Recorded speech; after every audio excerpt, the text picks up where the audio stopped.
Hello दोस्तों, आज मैं आपके सामने में एक नया टॉपिक लेके प्रस्तुत हुआ हूं जिसका शीर्षक है भक्ति मूवमेंट, भक्ति आंदोलन।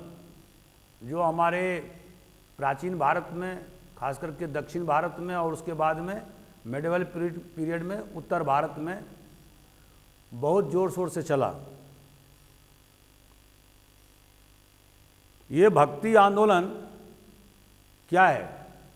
जैसा कि मैंने आपको पूर्व के वीडियो में बताया था कि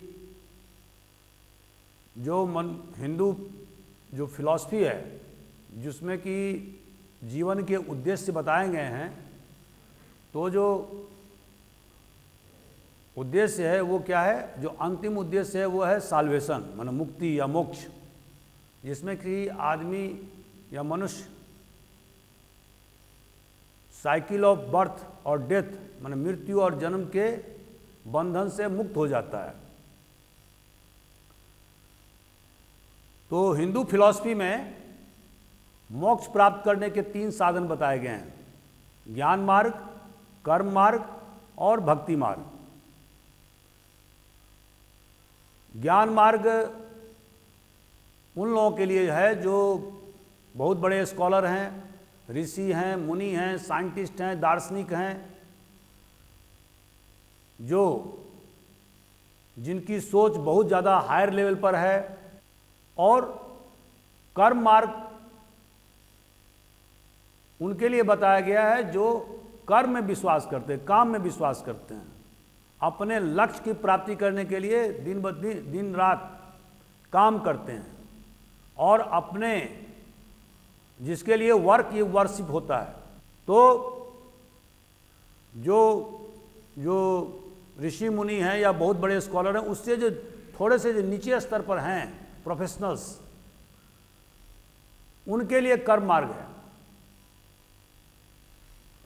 लेकिन जो भक्ति मार्ग है वो सभी के लिए खुला हुआ है।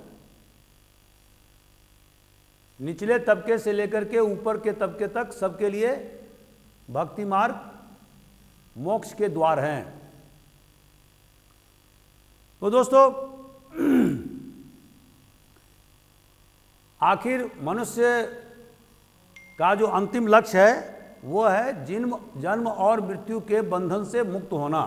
अब इसका जो ओरिजिन है, उद्भव है, वो हमारे देश में, अगर हमारे हिंदू फिलॉसफी में आप देखेंगे तो सबसे पहले हम देखते हैं भागवत गीता में। भागवत गीता में हम क्या देखते हैं? Unity of God. मतलब लॉर्ड कृष्ण कहते हैं कि जो भी व्यक्ति, जो भी डिवोटी दूसरे ईश्वर की आराधना करते हैं, if they worship other gods, वो मुझे ही आराधना करते हैं, वो मुझे ही पूजा करते हैं। ये यूनिटी ऑफ गॉड का एक स्पेशल एग्जाम्पल है। और दूसरा, लॉर्ड कृष्ण कहते हैं कि give up all religious paths and take refuge in me. मुझ सभी जो विभिन्न जो धर्म के रास्ते हैं उसको छोड़ दो और मेरे में शरण लो। ये किस चीज को इंगित करता है? सरेंडर टू गॉड, माने मेरे प्रति आत्मसमर्पण करो। और जैसा कि मैंने आपको गुप्ता पीरियड में बताया था कि उस पीरियड में राइज ऑफ भागवतिज्म, भागवत धर्म का मतलब हिंदू में भी जो भागवतिज्म है उसका उदय गुप्ता पीरियड में हुआ और बहुत जोर शोर से उदय हुआ। और जिसमें लॉर्ड विष्णु को, दक्षिण भारत के लॉर्ड नारायण को और उत्तर भारत के लॉर्ड कृष्ण को, ये तीनों को मिला करके भागवतिज्म का सेक्ट का निर्माण हुआ हिंदू धर्म के अंदर में। और सबसे ज़्यादा उस पीरियड में हम देखते हैं कि वैष्णविज्म का जोर शोर से प्रचार प्रसार उत्तर भारत में हुआ। लेकिन दोस्तों सबसे ज़्यादा जो प्रचार प्रसार जो स्टार्टिंग में जो हम देखते हैं वो कहाँ देखते हैं? दक्षिण भारत में, खास करके अलवर और नयनार संप्रदाय के द्वारा। अलवर संप्रदाय के लोग विष्णु भगवान के पुजारी थे, मन वैष्णव थे, और नयनार शिव भक्त थे, मन शैव थे। और इन लोगों के द्वारा जगह जगह घूम करके, रिसाइटेशन करके, मंत्र का जाप करके, कीर्तन करके, और तमिल डायलेक्ट में, तमिल लैंग्वेज में, लोकल लैंग्वेज में, कन्नड़ लैंग्वेज में ये प्रचार प्रसार करते थे। और इन्होंने जो बुद्ध धर्म के या जैन धर्म के या हिंदुओं में भी जो ब्राह्मणिकल जो वैदिक स्क्रिप्चर्स में जो कठोरतम रास्ते बताए गए थे बौद्ध भिक्षुओं के लिए, ऑस्टेरिटी इन लाइफ, उसको उन्होंने अस्वीकार कर दिया। अब उन्होंने कहा कि जो ईश्वर और उसके डिवोटी माने पुजारी या वर्शिपर, उसके बीच में एक लिविंग बॉन्ड है, जीवंत बंधन है, संपर्क है। और जो उनके नाम के उच्चारण करने से, उनका ध्यान करने से, उनसे समन्वय स्थापित किया जा सकता है। और इसी पीरियड में हम देखते हैं कि कर्नाटक में लिंगायत, आप जानते होंगे, जिसको कि वीर शैव भी बोलते हैं, जिसको कि बासव ने शुरू किया था। तो ये लिंगायत समुदाय के लोग भी इस पीरियड में, खास करके 11वीं 12वीं शताब्दी में बहुत जोर शोर से दक्षिण भारत में चला। और इसने सब प्रकार के कास्ट डिस्टिंक्शन को, जो जाति में जो भेद व्यवस्था था, उसको नकार दिया। उन्होंने बाल विवाह को बंद कर दिया, विधवा विवाह को, विधवा के पुनर्विवाह का समर्थन किया। एक साथ मिलकर के खाते थे वो। तो जो गैप था असमानता का, जाति जाति में जो बहुत ज़्यादा भेद था, उसको पाटने का काम उन्होंने किया। और इसी तरह से जो ब्राह्मणों के द्वारा मृत्यु भोज में बहुत सारे लोगों को खिलाए जाते थे, फिस्ट दिया जाता था, उसको भी उन्होंने विरोध किया। जो तीर्थ यात्रा पर लोग जाते थे या बलि प्रदान करते थे या यज्ञ आहुत जो ब्राह्मणिकल स्क्रिप्चर्स में या ब्राह्मणों के द्वारा किया जाता था, उसका उन्होंने काफ़ी विरोध किया। और अभी आप देखेंगे कि दक्षिण भारत में, खासकर कर्नाटक में, लिंगायत जो है बहुत ही डोमिनेंट एक कास्ट के रूप में उभर गया। हालांकि वो रिलीजियस सेक्ट है। तो जैसे मैंने पहले के वीडियो में बताया था कि वोक्कालिंगा और लिंगायत, ये दो महत्वपूर्ण जो है वो सोशल डोमिनेंट कास्ट या रिलीजियस कास्ट कह सकते हैं आप, ये उभर गया, जो कर्नाटक की राजनीति को हमेशा प्रभावित करते हैं। तो इसका जो उद्भव हुआ वो 12वीं शताब्दी में हुआ। अब दोस्तों, जो उत्तर भारत में ये भक्ति आंदोलन दक्षिण भारत से होता हुआ आया, और ये क्यों आया? वो इसीलिए आया कि तब तक आप जानते हैं कि 12वीं शताब्दी में हमारा देश, खास करके उत्तर भारत, गुलाम हो चुका था।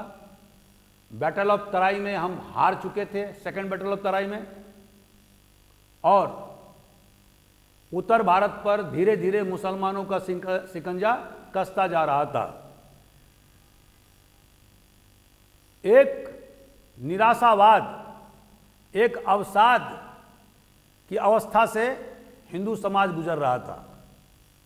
और इस अवसाद में, इस निराशावाद में जो सबसे बड़ा टॉनिक का काम किया, जो हीलिंग या मलहम का काम किया, वो किया भक्ति आंदोलन। और इस भक्ति आंदोलन के माध्यम से दो तीन बातें हुई जो अभी हम बात बताएंगे आपको। पहला तो उन्होंने ईश्वर में पूरी आस्था, मतलब सरेंडर टू गॉड, ये भक्ति आंदोलन का सबसे इंपॉर्टेंट फीचर्स है। दूसरा, इसके जो स्पेशल फीचर्स हैं, इसकी जो विशेषता है भक्ति आंदोलन का दोस्तों क्या क्या है, वो हम उस पर वन बाय वन बात करेंगे। सबसे पहला, जैसे मैंने आपको कहा कि जो भागवत गीता में हमें भक्ति के बारे में जानकारी मिलती है, माने जो तीन मार्ग जो बताए गए, तीसरा मार्ग की जानकारी हमें, भक्ति मार्ग की जानकारी हमें सबसे पहले भागवत गीता में मिलती है। लेकिन उत्तर भारत में इसका बहुत ज़्यादा व्यापक प्रचार प्रसार नहीं हुआ था। अब 12वीं शताब्दी के बाद से 13वीं शताब्दी के से उत्तर भारत में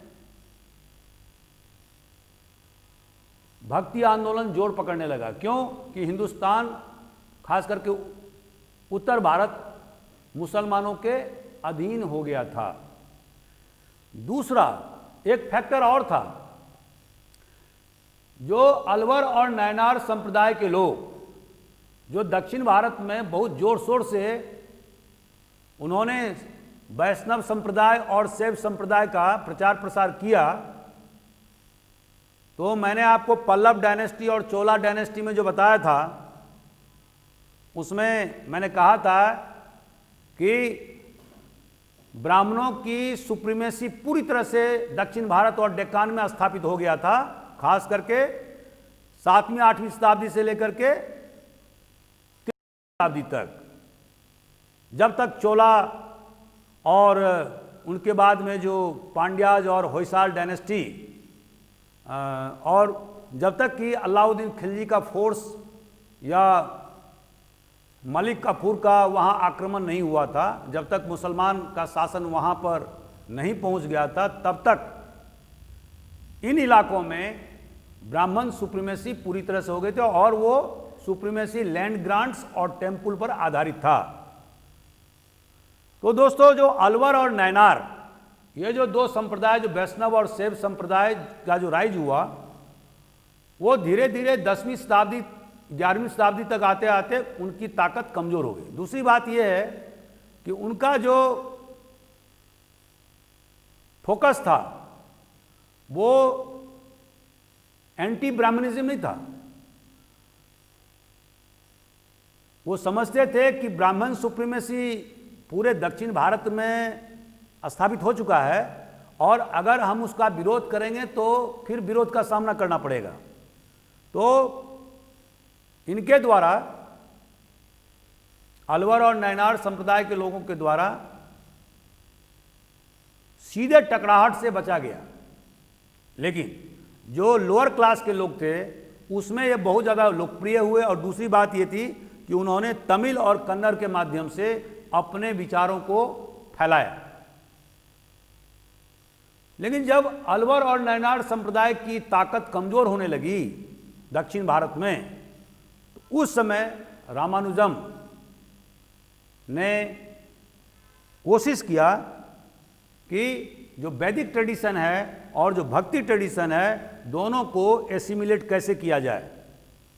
उन्होंने कैसे किया? जो आपको मैंने पूर्व के वीडियो में बताया था, आदि शंकराचार्य का अद्वैतवाद, उसमें मैंने बताया था नॉन डुअलिज्म। और आदि शंकराचार्य जो 8वीं शताब्दी में उन्होंने अपने नॉन डुअलिज्म थ्योरी को बढ़ाया, जिसको कि वेदांत फिलॉसफी कहते हैं। और उन्होंने क्या बहुत बड़ा फिलॉसफी दिया, और वो क्या था कि जो आदि शक्ति जो ब्रह्म है और जो जीव है, मतलब सॉल, दोनों में कोई अंतर नहीं है। अंतर, और ये वर्ल्ड जो है, ये जो विश्व हम देख रहे हैं, वो क्या है? अनरियल है, इमेजिनरी है, वास्तविक नहीं है। और अगर हमें सच्ची नॉलेज हो जाए, जानकारी मिले, अगर हम ज्ञान प्राप्त करें इस वर्ल्ड के मैकेनिज्म को, तो इसके बाद ब्रह्म में और जीव में कोई अंतर नहीं है। ये उनका अद्वैतवाद का फिलॉसफी था। अब ये जो फिलॉसफी था वो बहुत हाई लेवल का फिलॉसफी था, जिसको कि आम जनता नहीं समझ सकता था या वहां तक नहीं पहुंच पाया। अब इसको आगे बढ़ाने का काम किसने किया? रामानुजम ने। और उन्होंने वैदिक ट्रेडिशन को भक्ति ट्रेडिशन से मिलाया, एसिमिलेट किया। वो कैसे? उन्होंने कहा कि ठीक है, उन्होंने कहा कि जो केवल ज्ञान ही जरूरी नहीं है, अगर ग्रेस ऑफ गॉड, ईश्वर की अगर जो ईश्वर का जो अनुकंपा या कृपा मिल जाए तो भी हम जो है मोक्ष प्राप्त कर सकते हैं। और उनके लिए उन्होंने डिवोशन टू पर्सनल गॉड पर, विष्णु पर, उनके विष्णु पर उन्होंने बहुत ज़्यादा फोकस किया कि अगर हम अपने आप को, जिसको कि विशिष्ट अद्वैतवाद कहते हैं इनके थ्योरी को, और उन्होंने पर्सनल गॉड पर के डिवोशन के प्रति, उन पर आसक्ति के प्रति बहुत ज़्यादा जोर दिया। और उन्होंने कहा कि मोक्ष प्राप्त के लिए अगर हमें ईश्वर की कृपा मिल जाए, मतलब इस संदर्भ में कि विष्णु, लॉर्ड विष्णु की कृपा हमें ग्रेस मिल जाए, तो हमें मोक्ष के द्वार खुल सकते हैं। तो उन्होंने वैदिक जो स्क्रिप्चर्स थे उसको डिनाउंस नहीं किया, उसकी आलोचना नहीं किया, लेकिन उन्होंने कोशिश किया कि वैदिक ट्रेडिशन और जो भक्ति ट्रेडिशन है दक्षिण भारत में, उसको एसिमिलेट किया जाए। और ये जो ग्रेस ऑफ गॉड है या सरेंडर टू गॉड है, वो that is open to all, irrespective of caste, creed, colour. कोई भी व्यक्ति को ग्रेस ऑफ गॉड मिल सकता है, ईश्वर की कृपा मिल सकती है, अगर वो सच्चे मन से ईश्वर को याद करे, उनका जाप करे, और खास करके विष्णु का जाप करे, उनका ध्यान करे, उनमें अपना मन लगावे। ये था विशिष्ट अद्वैतवाद का फिलॉसफी। अब इसी ने बाद में जाकर के रामानुजम ने का जो फिलॉसफी था, इसी ट्रेडिशन को उत्तर भारत में रामानंद ने बढ़ाया। और जैसा कि आप जानते हैं कि कबीर रामानंद के शिष्य थे, रायदास रामानंद के शिष्य थे। उन्होंने लोअर कास्ट के जो बहुत सारे जो ज्ञानी लोग थे वो उनके शिष्य थे। धोबी, मोची जाति के लोग उनके बहुत खास खास शिष्य हुए। और ये 12वीं शताब्दी 13वीं शताब्दी से उत्तर भारत में भक्ति आंदोलन को बढ़ाने का काम रामानंद और उनके शिष्यों, खासकर कबीर के द्वारा, रैदास के द्वारा, में पीपा के द्वारा, इन सब के द्वारा उत्तर भारत में किया गया। अब दोस्तों, जो मैंने भक्ति का जो तीसरा जो इंपॉर्टेंट जो पॉइंट है वो क्या है? रिसाइटेशन ऑफ मंत्र, मंत्रों का बार बार जप करना और उनको याद करना। अब जब रिसाइटेशन ऑफ मंत्र होगा तो उन्होंने एक चीज और कह दिया कि गुरु को होना जरूरी है। जैसे सिख धर्म में जो गुरु नानक थे, उन्होंने कहा कि बिना गुरु के आप ज्ञान प्राप्त नहीं कर सकते, आपको भक्ति नहीं मिल सकता है। तो एक पॉइंट ये भी था कि need of Guru for guidance. और इसके अलावा जो एक और इंपॉर्टेंट जो पॉइंट था कि condemnation of rituals and ceremonies. जो ब्राह्मणिकल ऑर्डर में या हिंदू धर्म में जो बहुत सारे जो कर्मकांड थे, जो राइचुअल्स थे, जो सेरेमनीज होती थी, जैसे कि आप मुंडन के समय में सेरेमनीज, विवाह के समय में उपनयन के समय में विभिन्न प्रकार के सेरेमनीज हिंदुओं में होते हैं। तो इस चीज़ को उन्होंने पूरी तरह से नकार दिया। और इसके बाद दोस्तों बहुत सारे जो संत महात्मा थे उन्होंने मूर्ति पूजा का विरोध किया। और इसके अलावा उन्होंने किसी प्रकार के जो, जैसे मैंने बताया कि जाति में या जाति आधार पर जो भेदभाव होता है उसको पूरी तरह से नकारा। इसके अलावा उन्होंने जो धर्म के आधार पर या सेक्ट के आधार पर जो विभिन्न समुदाय हिंदुओं में जो बन गए थे उसको भी उन्होंने नकारा। और इसके अलावा जो हायर और लोअर कास्ट की जो अवधारणा थी, उच्च और निम्न जाति का, उसको उन्होंने पूरी तरह से ध्वस्त कर दिया और कहा कि सब व्यक्ति, हर व्यक्ति जो है, जो हर हिंदू जो है वो सब समान है।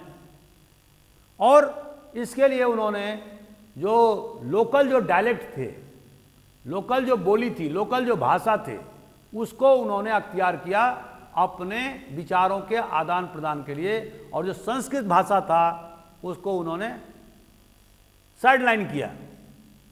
तो इस तरह से, और एक और इम्पॉर्टेंट था कि वो जगह जगह घूमते थे और घूम घूम करके लोगों में प्रचार प्रसार करने का काम करते थे। जो उनका फिलॉसफी था कि हर व्यक्ति समान है, किसी प्रकार का कोई अंतर नहीं है, न कोई ऊंचा है न कोई नीचा है। और जो ऊंच और नीच का जो खाई बनाया गया है वो केवल बनावटी है, वो प्राकृतिक नहीं है। ईश्वर की आराधना करने से, ईश्वर का जाप करने से, उनका ध्यान करने से और ईश्वर के प्रति अपने आप को समर्पित करने से मोक्ष के द्वार खुल सकते हैं, चाहे वो किसी भी जाति या वर्ण का क्यों ना हो। तो ये सबसे इसका इंपॉर्टेंट फैक्टर था।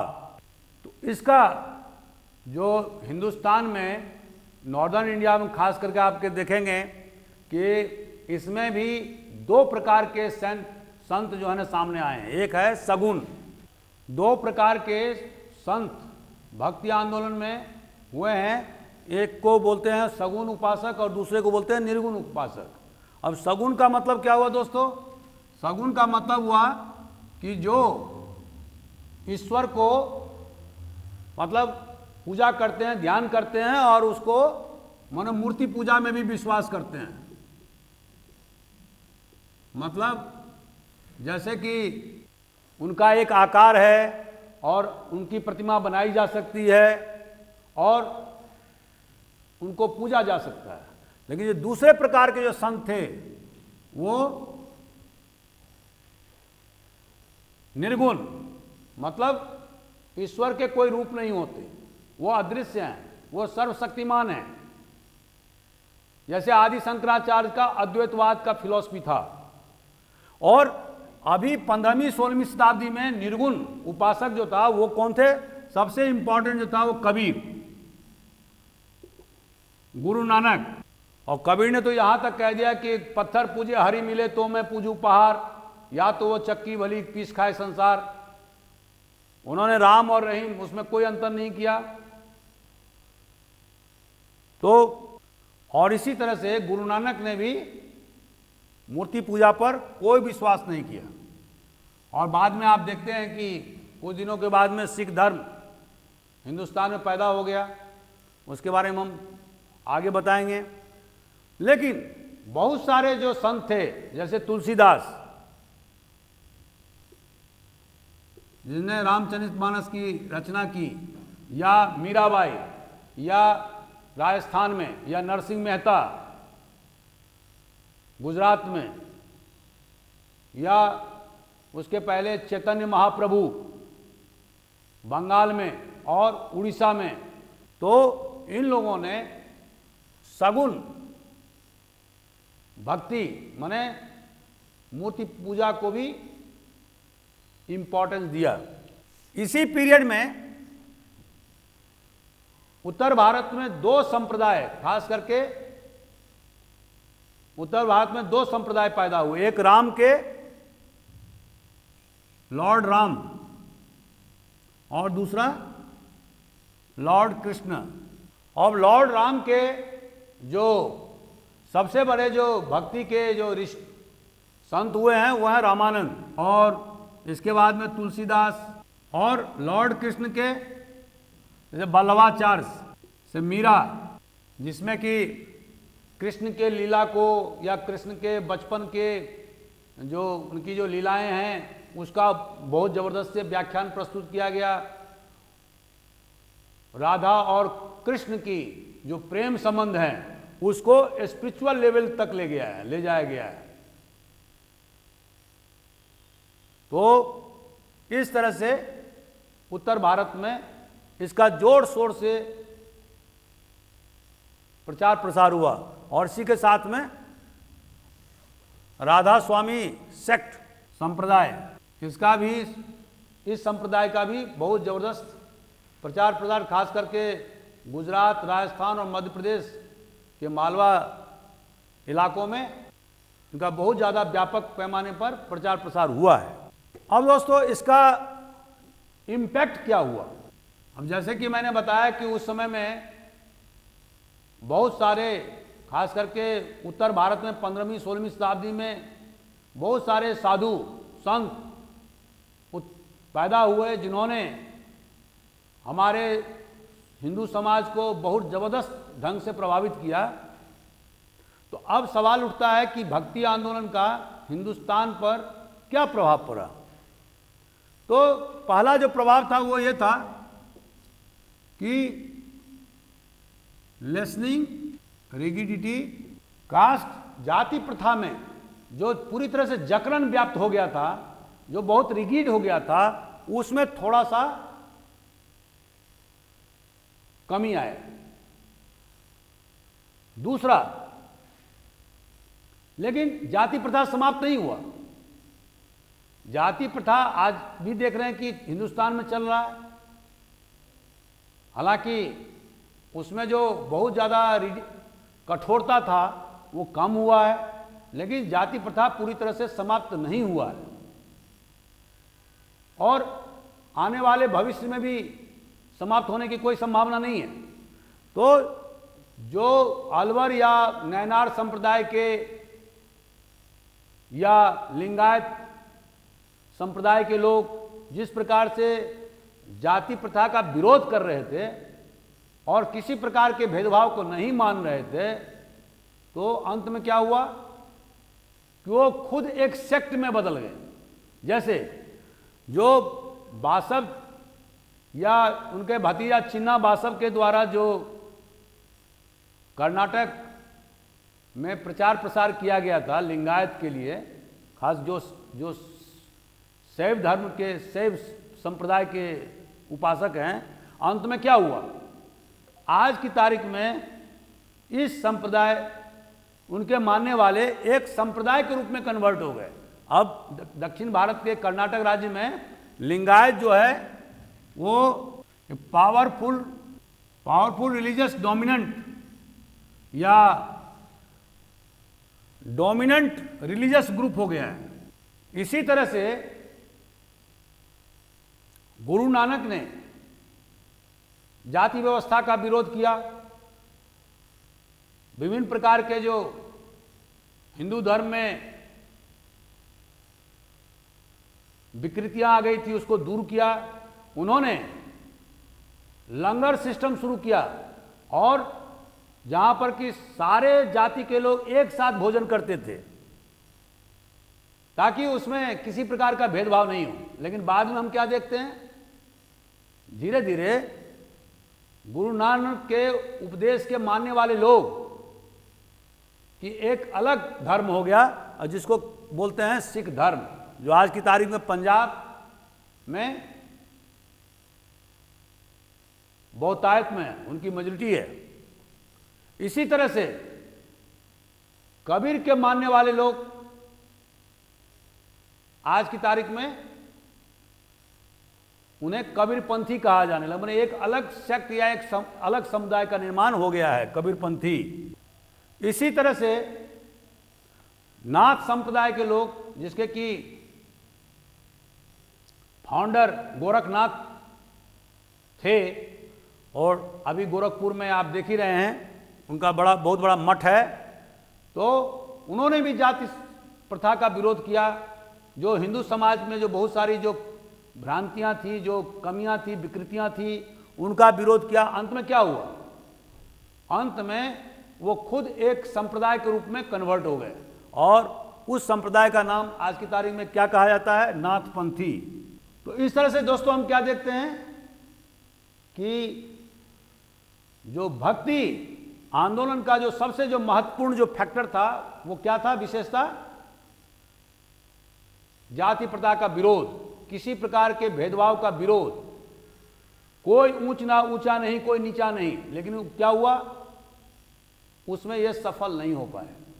और जिन जिन लोगों ने विरोध किया, महापुरुषों ने, उनके एक संप्रदाय बनते गए, छोटे छोटे संप्रदाय। लेकिन इसका जो पॉजिटिव साइड है वो ये है कि जिस तरह से जाति प्रथा में जो बहुत सारी जो विकृतियां आ गई थी, उस विकृतियों को दूर करने का प्रयास भक्ति आंदोलन के साधु संतों ने किया। जैसे लिंगायत ने बाल विवाह का विरोध किया, विधवा पुनर्विवाह का समर्थन किया। तब इसका प्रभाव क्या पड़ा? कर्नाटक में ये जातियां ने, ये जो संप्रदाय थी वो ताकतवर होकर के उभरी, और उनमें शिक्षा का प्रचार प्रसार बहुत ज्यादा हुआ, खास करके महिलाओं में। दूसरा जो इसका इंपॉर्टेंट जो सबसे बड़ा जो प्रभाव था वो था कि जिस तरह से मुसलमान शासकों ने हिंदुओं को प्रताड़ित करने का, परेशान करने का, उनको धर्म परिवर्तन करने का जो प्रयास किया जा रहा था, और हिंदुओं को सेकेंड रेट सिटीजन के रूप में कन्वर्ट कर दिया गया था, जिसमें कि सत्ता की उनकी कोई भागीदारी नहीं थी। ऐसी परिस्थिति में उनमें व्यापक तौर पर डिप्रेशन हो गया, निराशा हो गया, और इस निराशा को पाटने का काम किसने किया? भक्ति आंदोलन के संतों ने, महात्माओं ने, साधुओं ने गांव-गांव में जाकर के उन्होंने हिंदू धर्म के प्रचार प्रसार और भक्ति मार्ग के रास्ते, और कैसे मोक्ष के द्वार खुलेंगे, और हमें क्या क्या करना चाहिए, क्या क्या नहीं करना चाहिए। तो इससे समाज में जो मोरल वैल्यूज था, मोरल वैल्यूज, उसको भी ऊपर उठाने का काम इन भक्ति आंदोलन के संतों के द्वारा किया गया। टू अपहोल्ड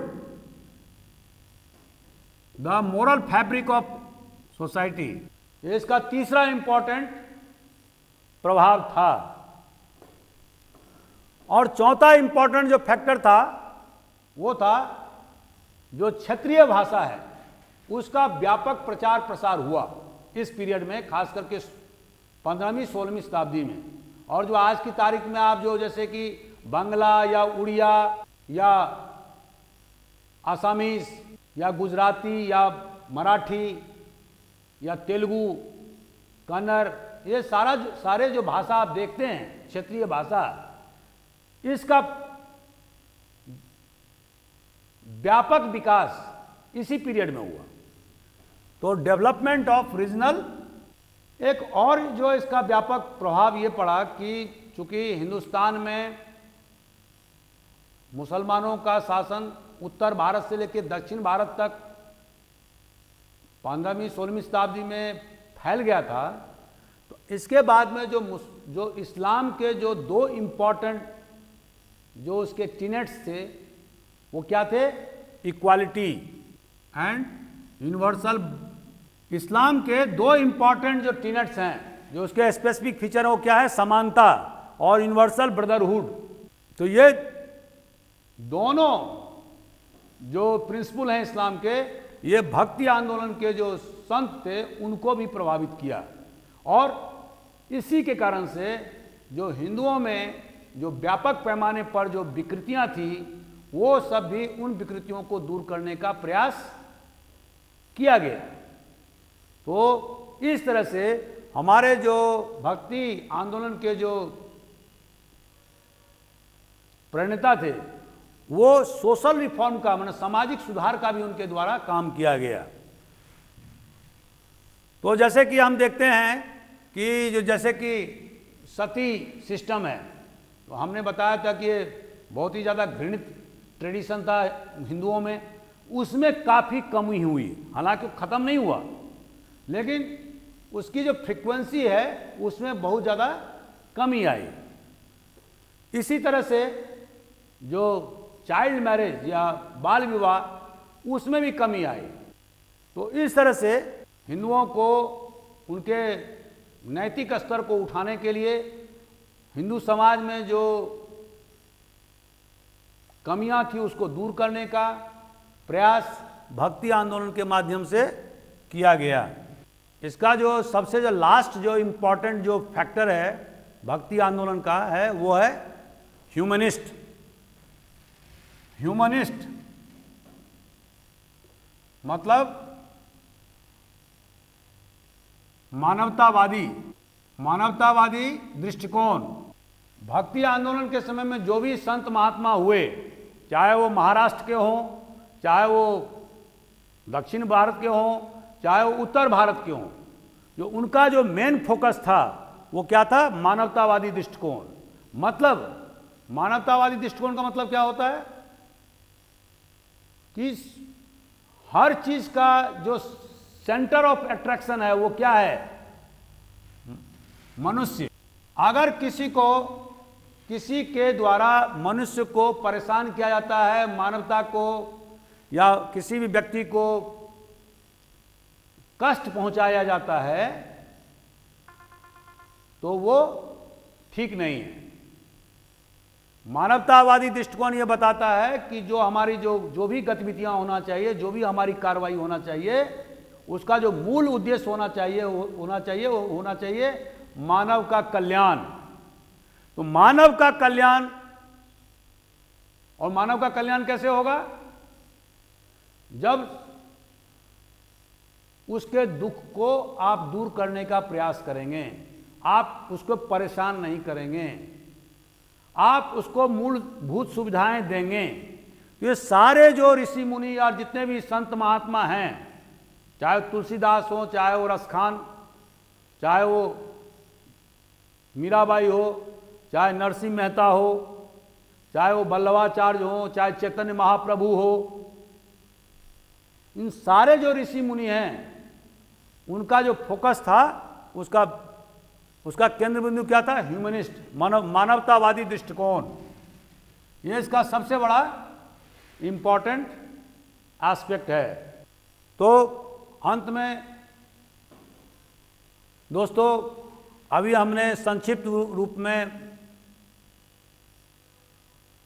भक्ति आंदोलन के बारे में आपको बताया और उसकी उत्पत्ति के बारे में बताया। उसके बाद में जो महत्वपूर्ण जो इस पीरियड में संत हुए हैं, महात्मा हुए हैं, उनके बारे में बताया।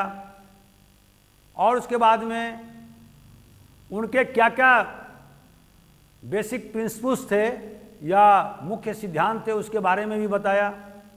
और अंत में भक्ति आंदोलन के क्या क्या प्रभाव हुए, कहाँ पर वो सफल हुए, कहाँ पर वो असफल हुए, उसके बारे में भी हमने बताया। तो मैं उम्मीद करता हूँ कि आप लोगों को ये टॉपिक अच्छा लगा होगा। कल मैं सूफीज़्म के बारे में बताऊंगा। अगर आपको ये वीडियो अच्छा लगता है तो आप ज़रूर इसको लाइक करें, शेयर करें, सब्सक्राइब करें। Thank you very much.